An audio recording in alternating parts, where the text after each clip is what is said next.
October 7, Hamas, which controls the Gaza Strip, one half of what remains of Palestine, launched a surprise attack on Israel, killing over 1,400 people and abducting over 200.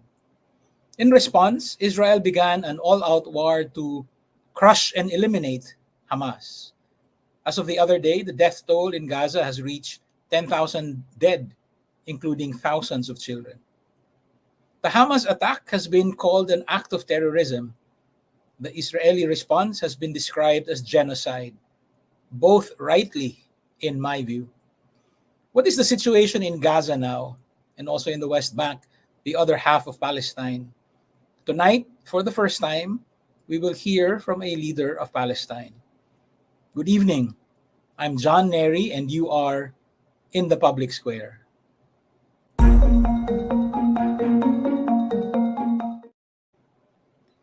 If you've been following the news about Gaza, Dr. Mustafa Barghouti is a familiar presence on TV. He has explained the situation in Gaza to the likes of Christiana Mampur of CNN, Piers Morgan, and Imtaz Tab of CBS. Dr. Barghouti is the Secretary General of the Palestinian National Initiative, a political party described as a democratic third force in Palestine. He was elected to the Palestinian Legislative Council in 2006 and ran for president in 2005, placing second to Mahmoud Abbas. He was also a key member of the Palestinian delegation to the Madrid peace talks in the 1990s.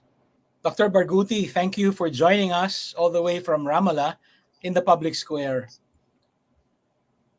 Thank you. It is the start of another day. Thank you.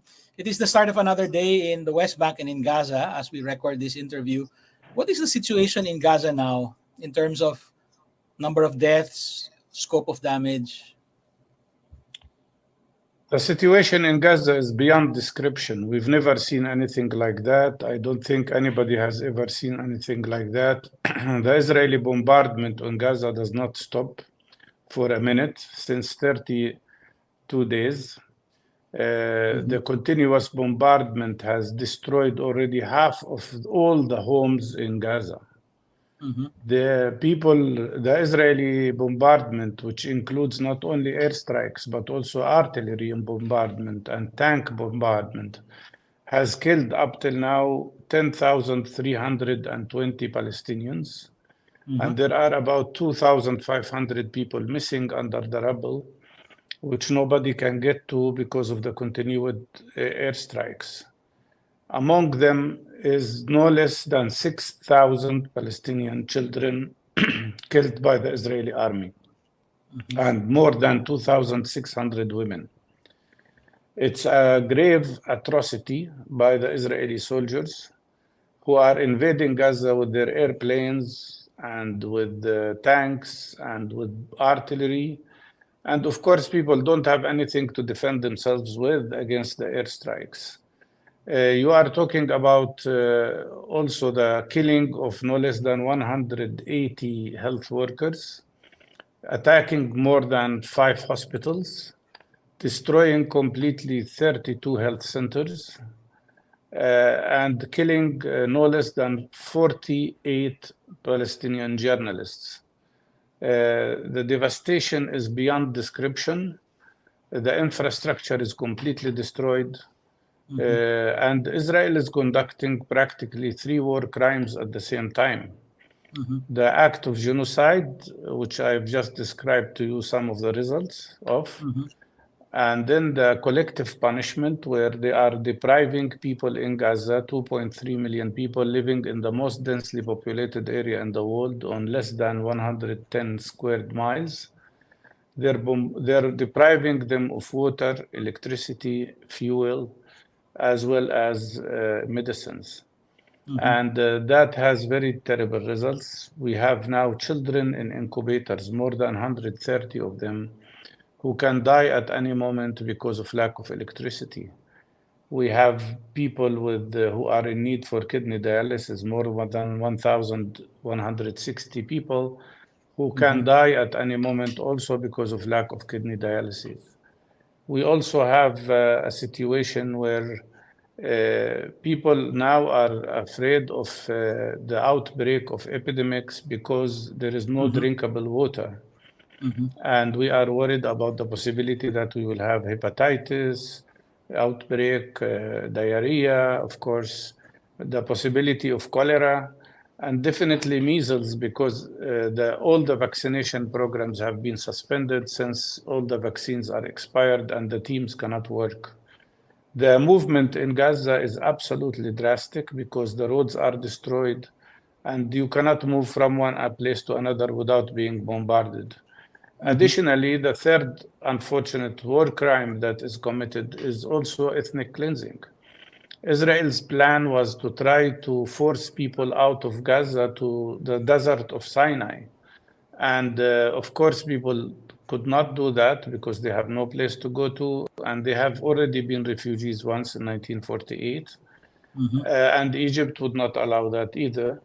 So Israel has conducted now ethnic cleansing of the north and center of Gaza. That means Gaza City and the northern parts, forcing 1.4 million people to move from the north and Gaza City to the south. And they bombard them in the north, bombard them in the center, and bombard them in the south. So there is no safe place in Gaza. The biggest problem is now that the Israeli army is trying to attack hospitals. It is totally unacceptable what's happening. And what is more unacceptable is this silence of many Western governments, especially the United States of America, who are totally supporting Israel and refusing ceasefire. Dr. Barghouti, I don't know how to respond to the magnitude of the terror that you have just described. You are a medical doctor yourself. You already touched on some of this, but what do you anticipate once the situation worsens even further? You talked about cholera, you talked about measles and so on. You talked about children dying, babies dying in their incubators and so on. Yeah, exactly. And more than that, my colleagues, we have 17 medical teams working there in Gaza. And my colleagues tell me that they had to operate on people without anesthesia. They had to conduct surgical operations on the grounds in the hospital because there are no free beds.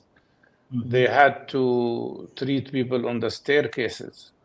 And the place is so crowded, and Israel is not allowing even the passage of some of the seriously injured people to be treated outside in Egypt. But in addition to that, my worry is that in addition to the terrible possibility of all these outbreaks, that some of which have already started, there is also the problem of malnutrition because people have not had sufficient food for more than 32 days now. There is also the problem of complications of many diseases because of lack of proper sufficient amount of water. Many patients with kidney problems could end up with kidney failure. You also have to consider that all cancer patients have not had their treatment for 32 days now. Many patients with diabetes do not have insulin and do not have sufficient medications. The same applies to patients with hypertension. And then you have the grave psychological impact on all the people, but especially on children who are seeing things they should never see. Seeing their fathers and mothers killed in front of their eyes, seeing their homes destroyed, seeing bodies shattered into pieces.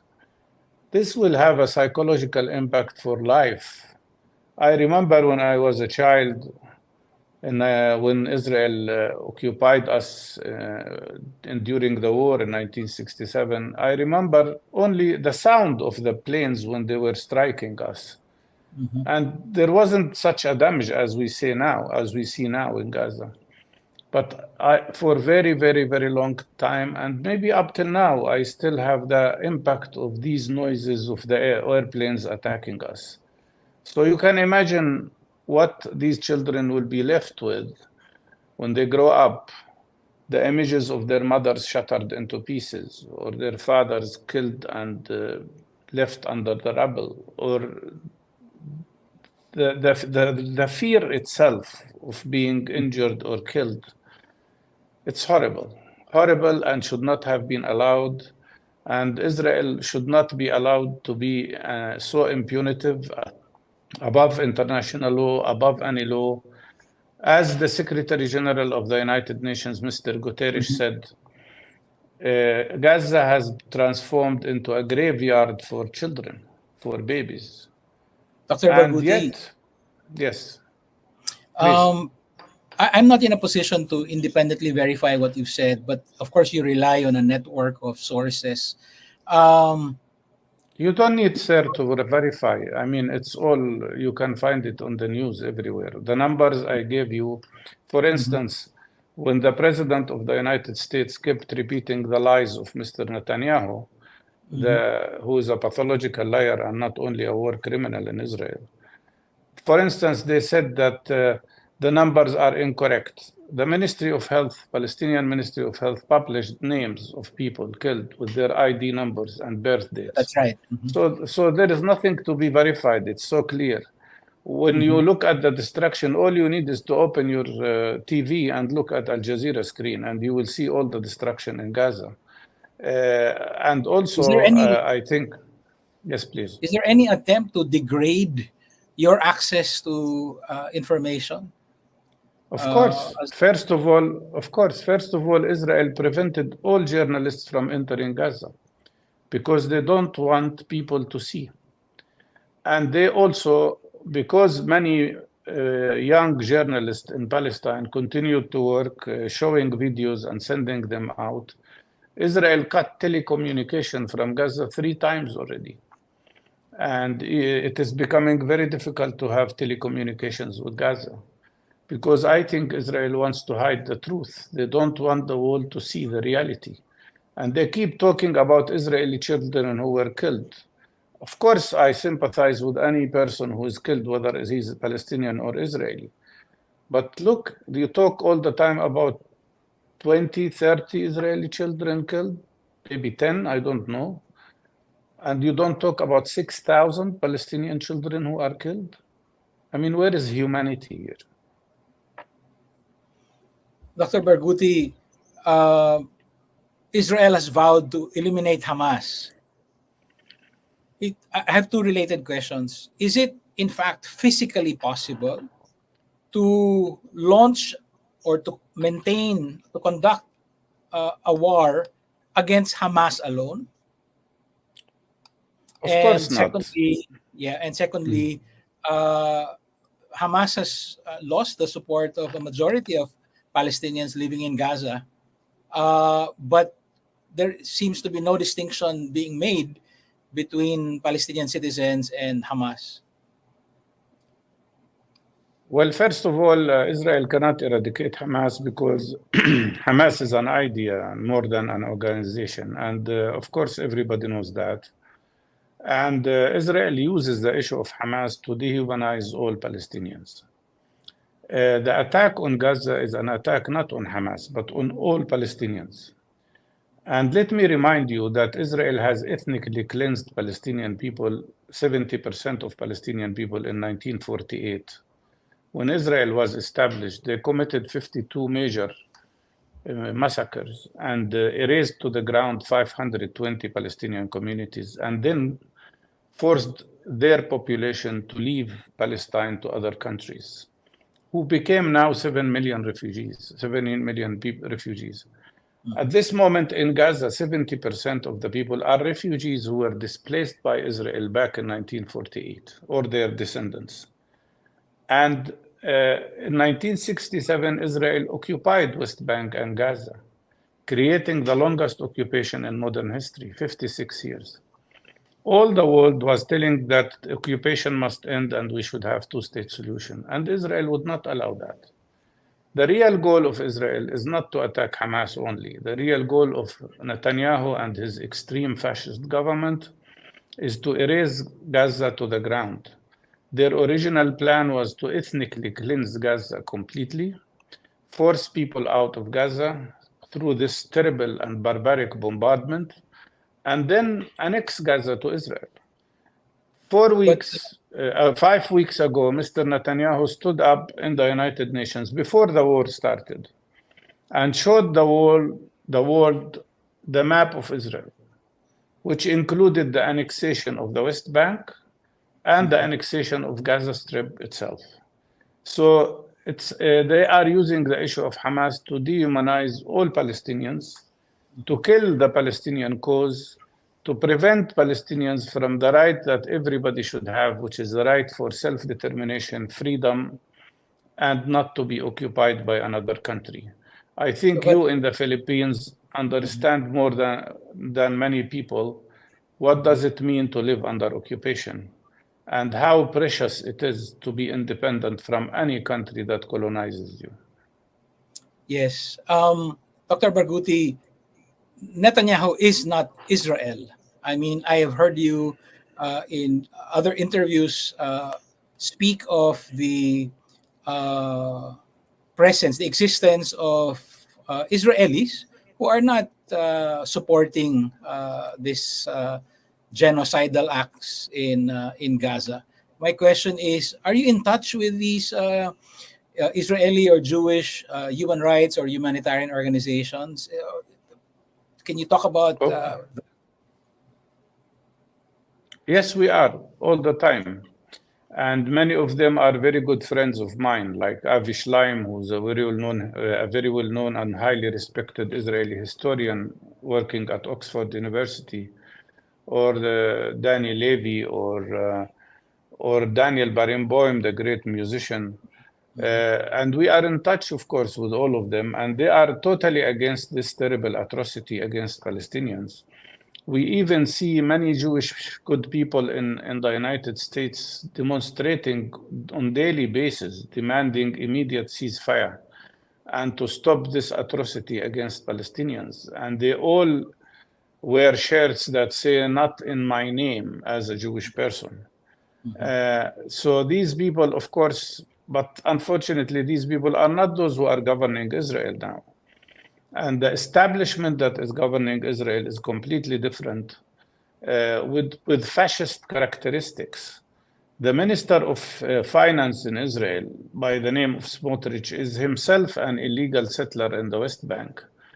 And he declared when they were elected about a year ago that the policy of the Israeli government is to fill the West Bank with illegal settlers and settlements, so that Palestinians would lose any hope of a state of their own.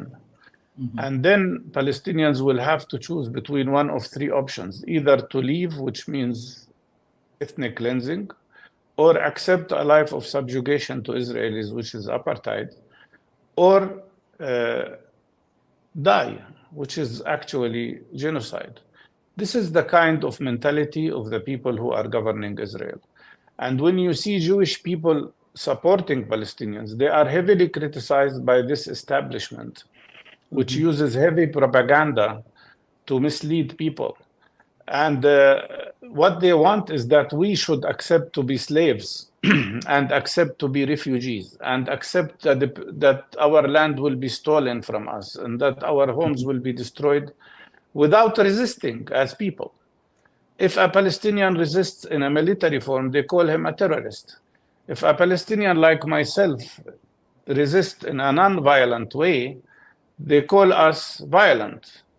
If we resist only with words, they call us provocators. If a person like yourself or any other non-Palestinian person supports the Palestinian cause, they call them anti-Semites.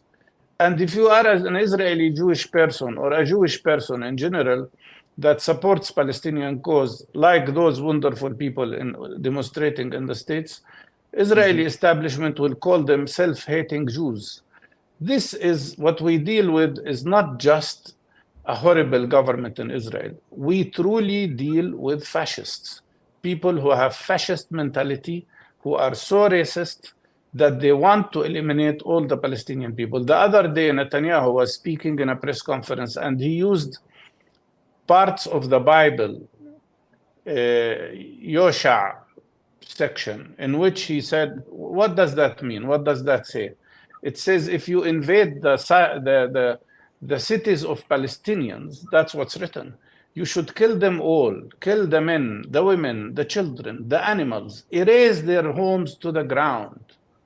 So this is the mentality that is used in Gaza at the moment. Dr. Barghouti, Netanyahu's ratings have collapsed in the wake of October 7, but he did manage to put together a unity government. I'd like to ask, what about the political factions in Palestine? Is this a moment for you to come together? I mean, your Palestinian National Initiative has been described as a democratic third force. You ran against Mahmoud Abbas. Is there some movement on the ground where you're all coming together? Absolutely. And as a national initiative, 2 days ago, we issued a call on the Palestinian president and the PLO leadership to immediately gather all Palestinian groups together and to initiate a unified national leadership, because that's exactly what we need today. We cannot tolerate this situation, which is more than a catastrophe that Palestinian people are facing. And so we are calling for unity government, not only because it is so important now to save our people in Gaza, but also because we have to stand up to the Israeli and some Western governments' efforts to use the old colonial tactic of divide and conquer. And we say in our statement that this is not just an attack on Hamas, it's an attack on everybody. They'll finish with Hamas today, they will start with Fatah tomorrow. And anyhow, the attacks in the West Bank are so huge now. The Israeli army cut the West Bank into 224 ghettos. They are attacking Palestinian communities everywhere. Since the 7th of October, the army in West Bank killed 163 Palestinians. And that brings the total number of Palestinians killed by Israeli settlers and Israeli army in the West Bank alone to 400. So we already witness efforts to ethnically cleanse Palestinians even in the West Bank. Sir, I realize that history did not start on October 7, but certainly there must be consequences for Hamas starting something on October 7. Even from the Palestinian side? Of course, there are consequences, and they are paying a very high price. They're attacked viciously. But if we follow the same logic, we should also say there should be consequences for Israel for committing these massacres. Hamas is a resistance group. Israel is a state. It's a member of the United Nations. It is obliged to respect international law, and yet they are committing all these war crimes one after the other. The Israeli government and army leaders should be taken to the court, to the court of justice in The Hague for committing these war crimes. We are not against any investigation committee that will investigate any war crime, whether they are committed by Israelis or Palestinians. But believe me, the file of Israeli war crimes during the last 75 years is beyond the ability of any historian to collect. Let them do that. Apply international law. Why international law is applied to everybody except Israel? Look at the double standard when you compare what's happening in Ukraine with Palestine. In Ukraine, the West and the United States of America gives them $224 billion of weapons and planes and money to fight what they say occupation, Russian occupation. In our case, they are supporting the occupier. If occupation is wrong, then it should not be anywhere, not only in Ukraine.